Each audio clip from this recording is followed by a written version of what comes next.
Hello, everybody, and welcome to the Wait What Do We Talk About podcast, episode 229. My name is Brett, aka Enigma9011, and you catch this podcast over on twitch.tv/Enigma9011. You drop a follow over there, you'll get notified if we go live. You join on the fun and conversation with us, but if you can't catch it live, or we don't go live, you can go over to YouTube, just search Enigma9011. You can find the podcast over there, either broken out in pieces, with Moose, or out in full the following week. Last but not least, any way you can support the show, like, shares, subscriptions, reviews, Moose pets, whatever it is. It may seem small, but does help the channel grow. So if you take the time to do that, we would love and appreciate you for it. Now, as I fix everything, while I semi-butcher that intro. Hope everybody's doing well. No, it's been a little while for the podcast, but we're back. We're going to be catching up on, for the topics today, catching up on wrestling stuff as we usually do, but we're going to kick off and start off with the Game Awards from this year. As recording, it happened last week, so we're going to be talking about Game Awards, the reveals there, as well as Day of the Devs, and talking some fun indies as well. So let's start off with Day of the Devs.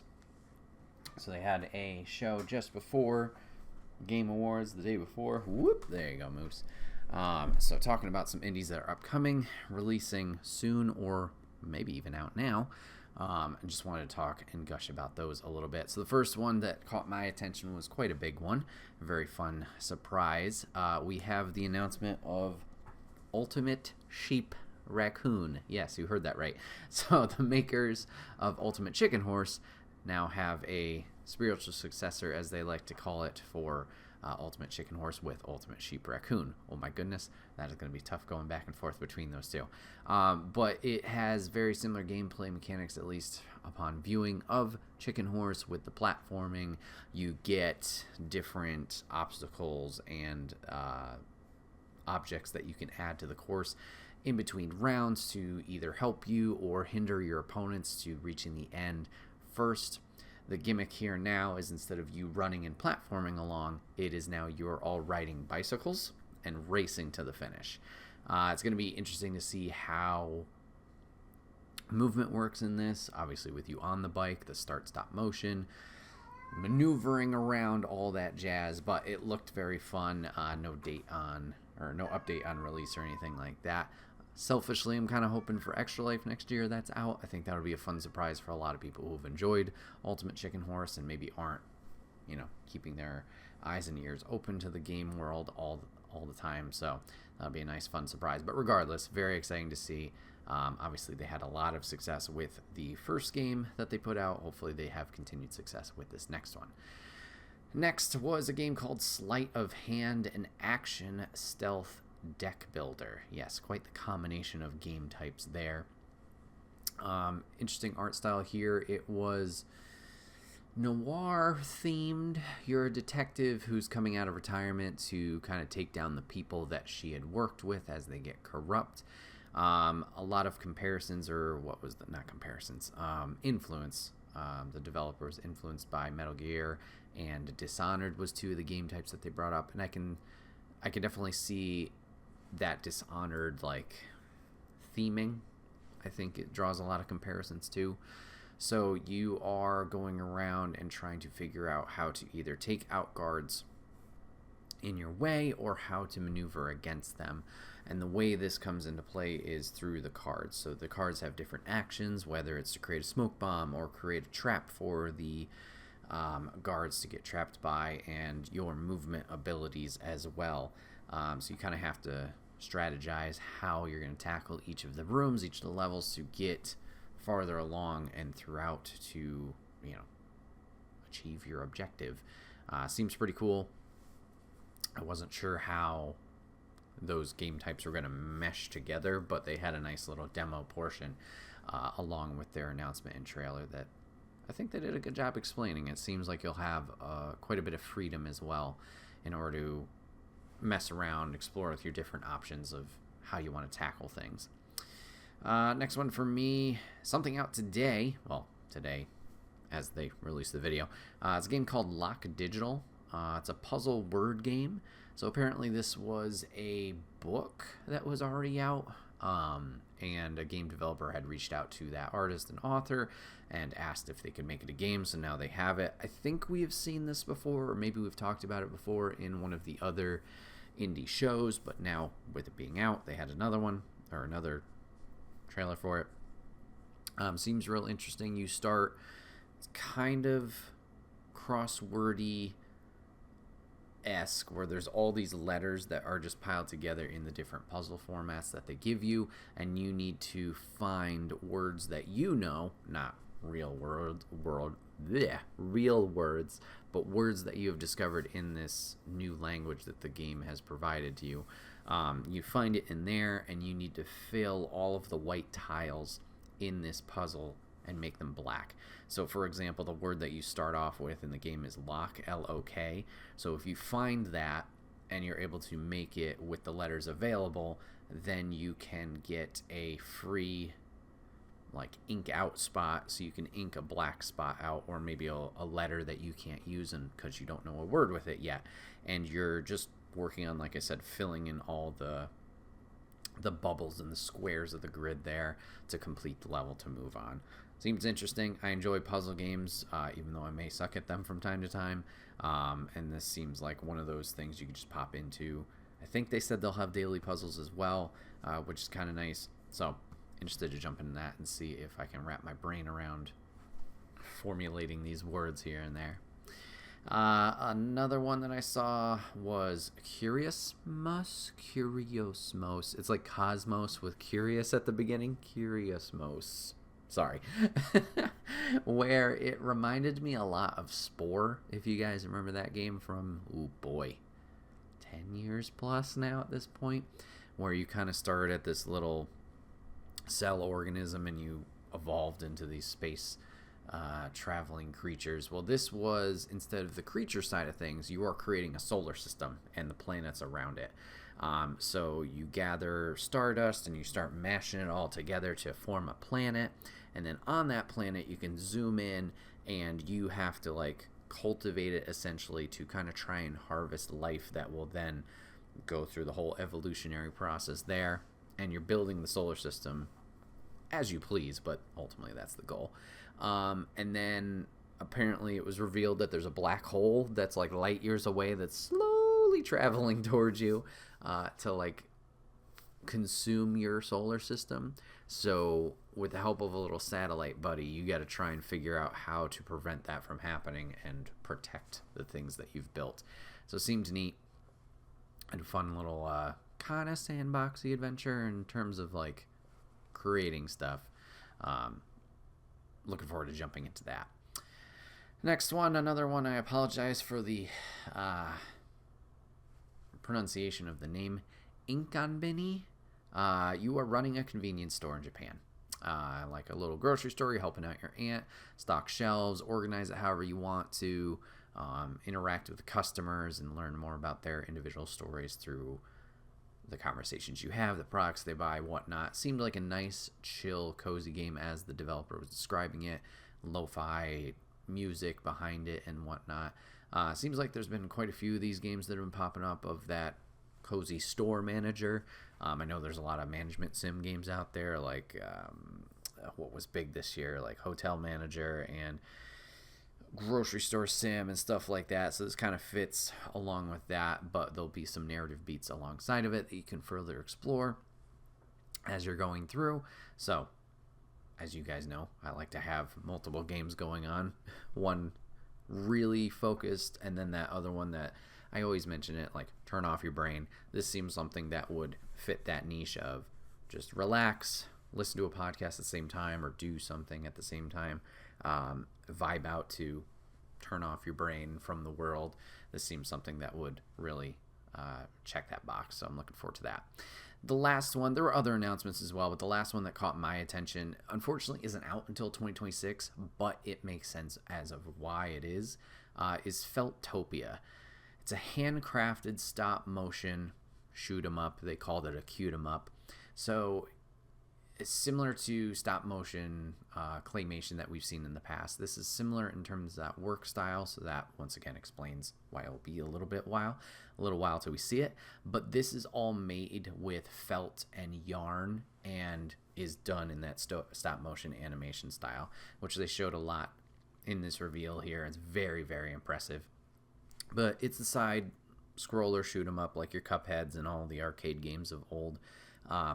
But you are taking your little, what was the character called? They like ride on this magical creature, and then you have magical sheep that are part of your flock that have powers to help you. But you are essentially cleaning up and cleansing creatures that have been corrupted by this evil goo poison. So you're doing that and healing the world around you. Looked like a lot of fun, and like I said, very impressive in terms of the art style. Highly recommend everybody goes check that out. So once again, Feltopia, not till 2026 at the moment, but looked very cool. So for Day of the Devs, a lot of cool indies that we have to look forward to. Glad that they are getting their spotlight, especially around this time of year with Game Awards. Hopefully, with people looking forward to the main show, they'll be like, oh, there's this other thing in conjunction. That's the word of the day. Announced with that.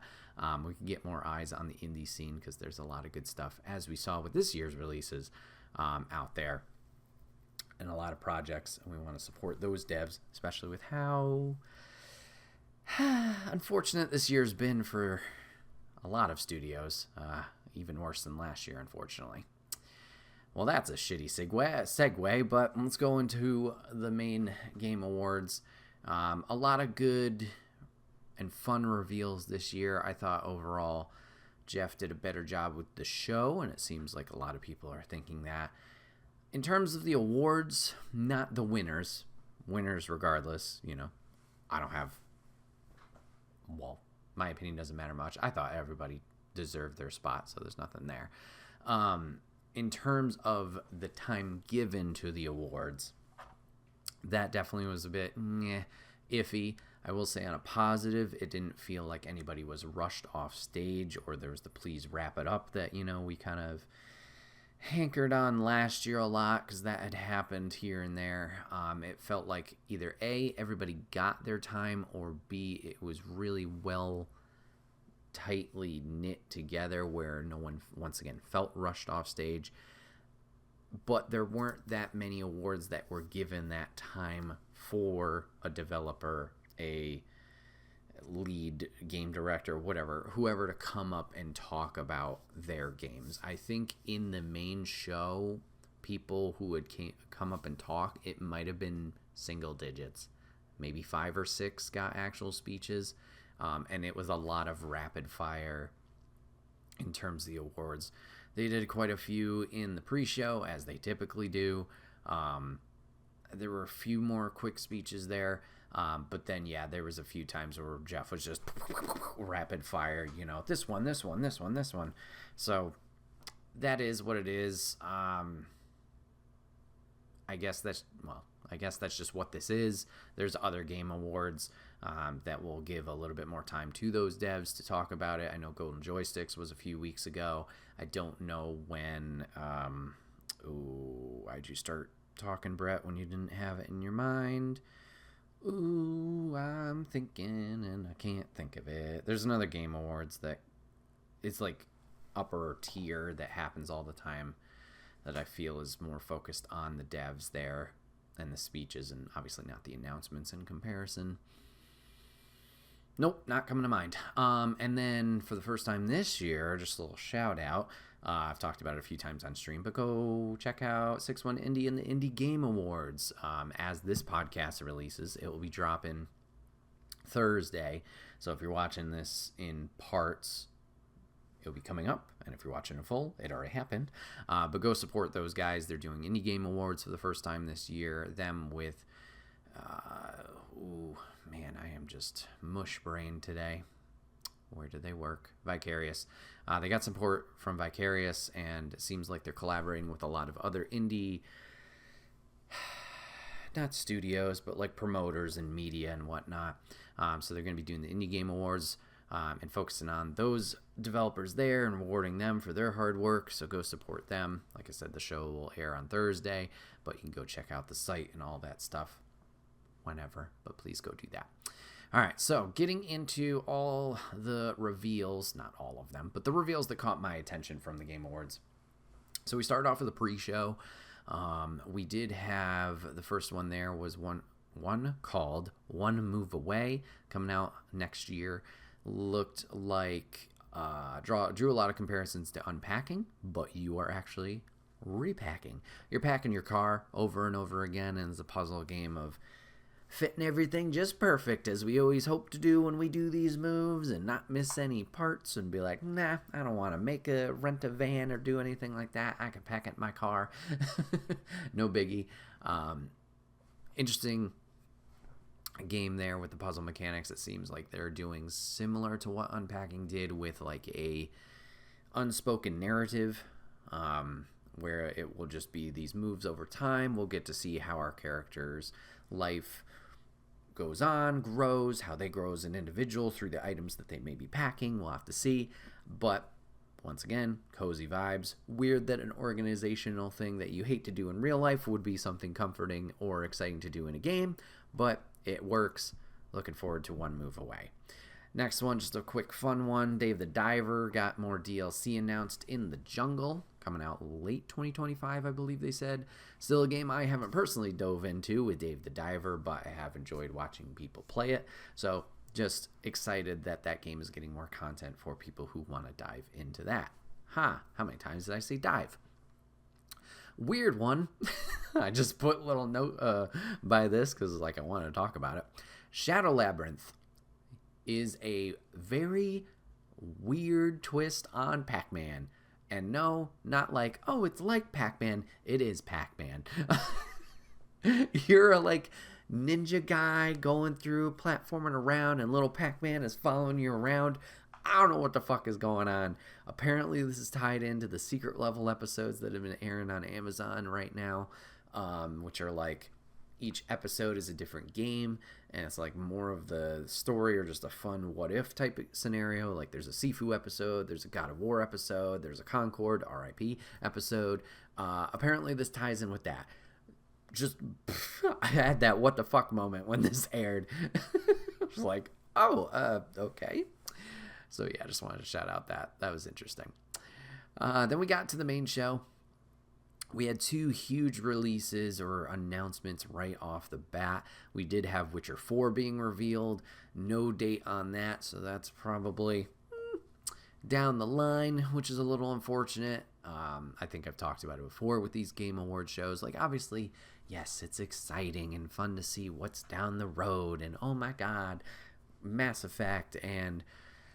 of course, other big games that have been revealed, but then, the most famous one, Elder Scrolls 6. You get these reveals for them, and then they're years and years away, and it's there's nothing. There's nothing here. There's nothing to be excited about. I'm just going to be sitting here for a while. I get building up the hype, but to me, I would rather have something be announced, and then it is in that calendar year, or soon after, you know what I mean? So I could be excited, but I see the finish line in sight. It's just getting to that point.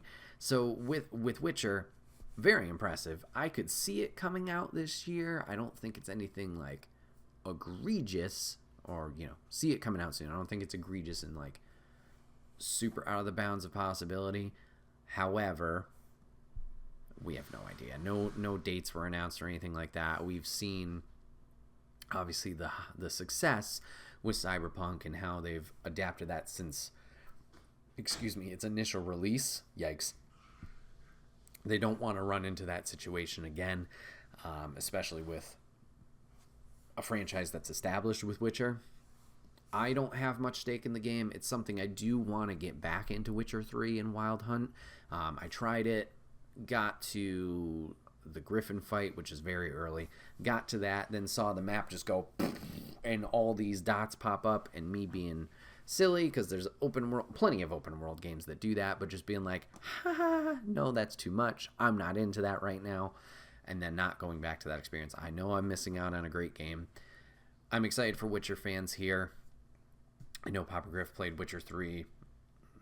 I don't know if once or if he's revisited that, but excited for him to potentially jump into this one when it does come out, and all the other Witcher fans.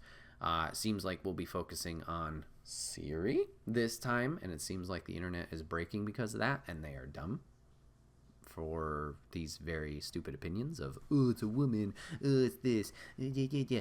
Shut up. If it's a great game with a great story and it's fun to play, that's all that matters. It doesn't matter who the main character is. Sorry, I'm going on a tangent. Witcher 4 looks very pretty. The reveal trailer, excited for those people. Fans of that. Then we got the next release was the other big hitter. Something that is coming out this year is Elden Ring Night Reign. So apparently this is a standalone game, not a DLC expansion similar to Erdtree that had come out this year. It is a co-op game. I know articles have come out. I guess a lot of influencers and content creators and media has gone out and played a little bit of this game already. But from what I'm understanding, it is a roguelike survival type of game. I could be wrong there, so of course, please do your research if you're interested. But it's across the span of 3 days. You are in the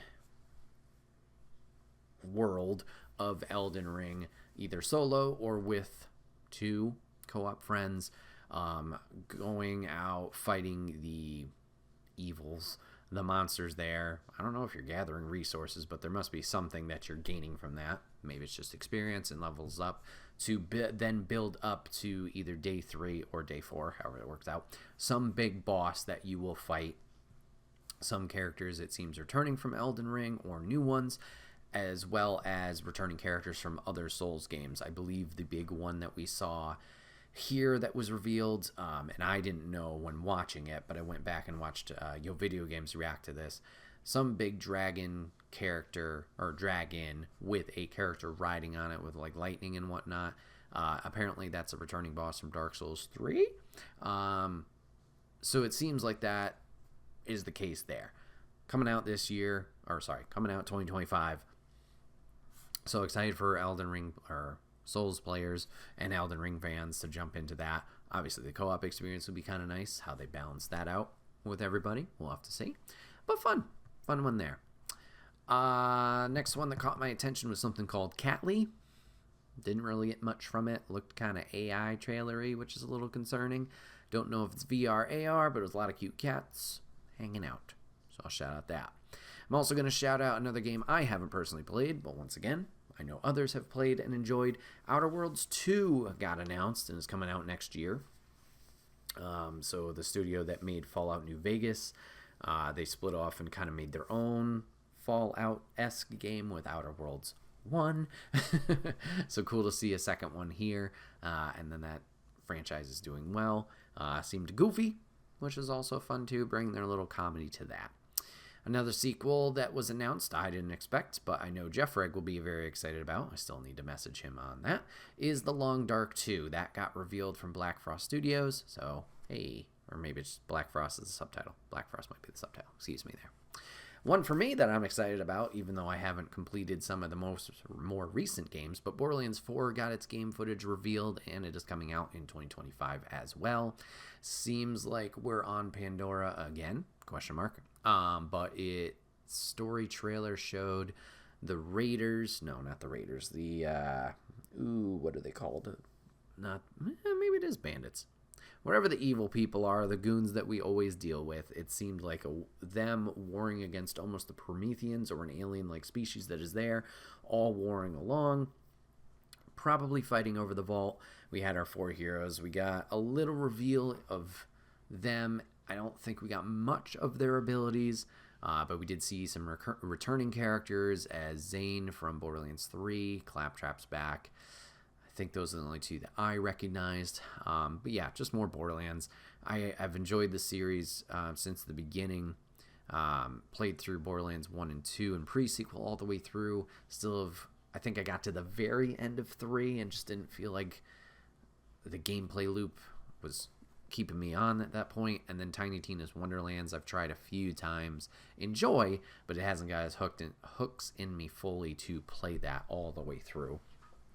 But still excited for Borderlands 4. Definitely seems like an uptick from the movie. Not to take another dump on that, but looking forward to that. Another addition in DLC, personally not excited to play as, or something I've played but excited for others. Clive Rosenfeld from Final Fantasy 16 is now in Tekken 8 as of December 16th. So tomorrow as of recording. That's pretty cool. So hype for that. Another one, Virtua Fighter. Just happy for the fighting game community.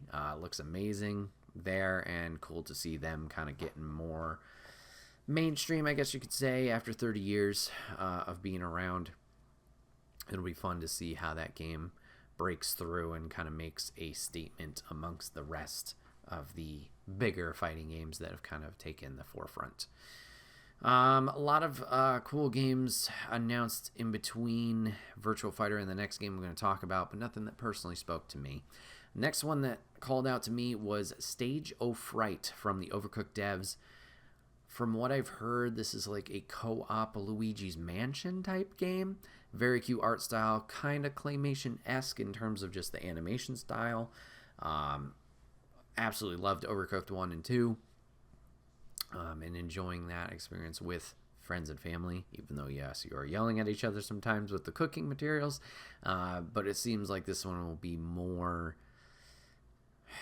I mean, you're always working towards a common goal with cooperative, but it might not be as tense as the other ones in comparison with Overcooked.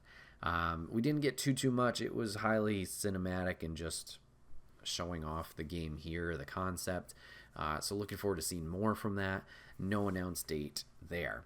Next one, I know a lot of people have mixed feelings on the subject material, at least in terms of the television side of things. But Game of Thrones, King's Road was shown off here, coming out in 2025. You are taking control of a non-TV canon character, to my knowledge. A completely new character in the world of Game of Thrones. It does seem like it takes place somewhere in the middle of the season, in the show, probably later, in terms of the elements that were present and the characters, which we did get a few characters that we did see. Jon Snow was in there. Viserys? ? Both the Lannisters were there with Sister Lannister. Man, I have not watched this show in a while.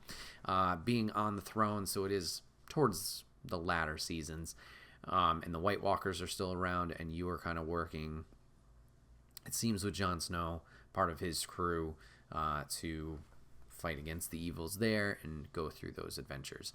I know the ending of the show didn't really click with a lot of people. I know we talked about it in the past in the podcast here. As time has gone by, I've gotten less critical, about it, and like harsh on it. I thought it was, it's okay. It is what it is. I had a great time with the show and still think of it fondly. It seems like with the game here, with where they are setting it, potentially we could have different outcomes. Maybe it'll feel more fun and interesting to actually be a part of that battle. Looks incredible in terms of graphics, but looking forward to diving into that in 2025 as well. Next one was called Dispatch, also released in 2025. This was if you've played, I think it's from the devs of Wolf Among Us. If not, it is that exact type of gameplay where it is the story happening in front of you, and occasionally you will pop in and make choices of how the narrative and the direction of it is going to take. It is kind of like My Hero Academia in a way, where the world has all these superheroes, but you are a dispatch operator, that's the word. And you are answering these calls and figuring out, okay, I should send this hero to this crime scene, natural disaster, whatever it is, to help these people, and then make these other decisions as you're going along with the relationships you're building and whatnot. Your character seems to also be a former hero, kind of like an Iron Man style, where you had this robotic suit with all these abilities, but you've fallen out of it because I think it was destroyed. So you kind of get that perspective as well, of like someone who wants to be out there on the field, but now is helping in a different way. So just a fun story that they're telling here. that I'm looking forward to. Really enjoyed Wolf Among Us. Would like to replay that eventually whenever 2 is popping out. So taking that gameplay style and then making it superhero themed, yeah, it just looks like a lot of fun. Last 2 I'm just going to touch on really, really quick. We got a teaser for Okami 2, so a long-awaited sequel there that nobody thought was coming. I guess that game director had left Capcom, gone over to Platinum Games. Some drama happened there. He left there and is now back with Capcom to work on this project. A lot of people were very excited for it. We streamed Okami a few years ago at this point. Didn't finish it quite. Yeah, didn't get all the way to the end. That game seemed to have kind of multiple endings in terms of like, oh, big chapter ending. Oh, big chapter ending. And it was like, I just got to that point of like, all right, you have these builds. Where's the climax? It should have been done. But other than my little nitpicks there in terms of an end point, the gameplay itself in Okami was very rewarding, very fun, awesome cel-shaded art style. So seeing and hearing the music again with this reveal was just like, oh, that's really cool that that's happening. So I'll have to keep an eye on that. Seems like it's very early stages, as the teaser was just Amaterasu running through the woods in the forest to the reveal of the sun flame thing on her back. So very early stages there.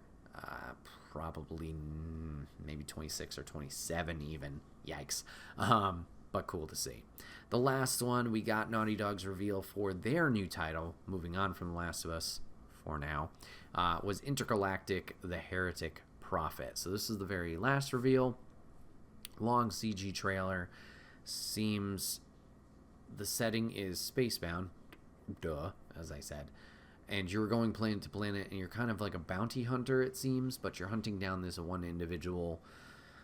Don't know what your goal and objective is from it. Seems like maybe almost a redemption arc. If you do this, then you'll be able to work your way back into whatever problem you got yourself into. So yeah, CG trailer throughout. Looks interesting in terms of a story and the setting. I've enjoyed my time with The Last of Us. I know I wasn't super invested. Not invested. I didn't get as much out of the first one as a lot of people did, saying it's a masterpiece. 2 was more my jam, and I really enjoyed the story there and the narrative that they were telling. So I'm excited to jump into this at some point. I don't know if I'll be day one, but cool to see them going a different route. I don't think they've had... This is the first OG original IP since Last of Us, which Last of Us 1...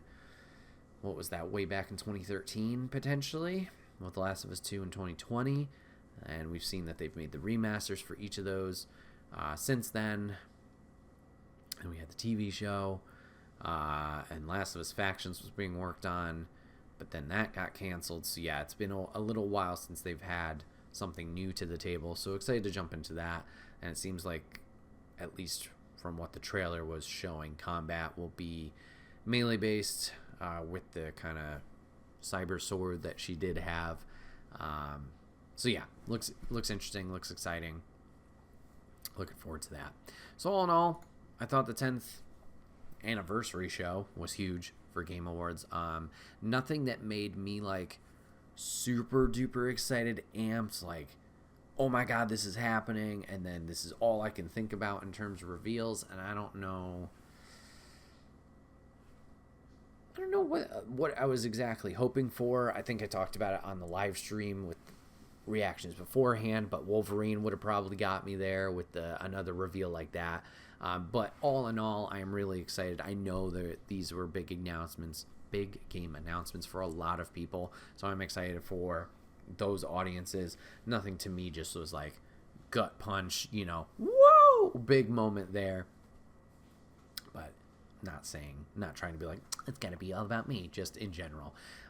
Looking forward to the things that they did announce. Hopefully Jeff can continue the success, because obviously this was a high bar year that will, it's going to be hard to follow up on next year. I'd like a little bit more speeches from the Game Award winners, but I get it that this is perhaps just the avenue in the show, how it's framed here. It's more about the announcements than the recognition. I did forget to mention, but I did really respect, one, Jeff acknowledging once again that the game industry does need to change with all the amount of layoffs and whatnot, and awarding a new award this year to a gentleman. I'm sorry, I'm blanking on his name, but he helps out a lot of people who have lost their jobs in the industry, kind of makes a networking platform and has done it without asking for a dime, and just like this was his way to contribute. So we gave him ample time to speak, and a good presentation on what he does. A lot of the other the media and stuff like that, it seems like with the announcement of Astrobot as Game of the Year, which any of those games could have won, and Astrobot I think was up there for me in terms of like, yes, this was a very rewarding experience. The Larian Studios dev, his speech just before announcing the nominees for Game Awards, like he was given the time to talk about once again also how the industry needs to change, and like the formula for winning Game of the Year, and like how to make a successful game, to obviously last year's winner being Baldur's Gate and the amount of work that went into that and love from the studio, to then Astrobot winning this year, being a small team of 65 working on this, making this fun, rewarding platformer, and not have it be this super meticulous, we got to meet all these deadlines, meet 1 million sales or whatever, crazy sales goal they have, or being on the top cutting edge of technology. I don't know, like obviously those experiences are nice and are cool to see, but it's more about what you take away from the game and that having fun from it than just microtransaction-y, live service, everything's got to be a $sign, that kind of stuff. Cool to see that those experiences that have that substance behind them are being rewarded. Obviously, once again, we've had very rough times in the game industry with last year's layoffs, this year's layoffs. Hopefully, we can start turning that around and not abandon these super AAAs. I'm not saying that, because no, those are very cool and warranted experiences as well, but not everything has to be that. Not everything has to be a live service game. Not everything has to be huge budgetary wise. You could do these smaller experiences. You could do just good narratives. You don't have to do super high graphics, whatever it is. Reward creative people,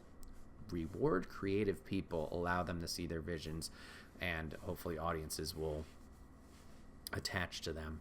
Stuff like that. I don't know. Just it seemed overall like a better vibe from the show coming out of it, and hopefully we continue on that positive growth and change year in and year out. Yeah, high bar for next year. That's all. I enjoyed the show. Hopefully you guys did too. If there was any reveals that you guys saw that caught your attention and you're really stoked for, let me know in the comment section down below or Discord. Let's chat about them.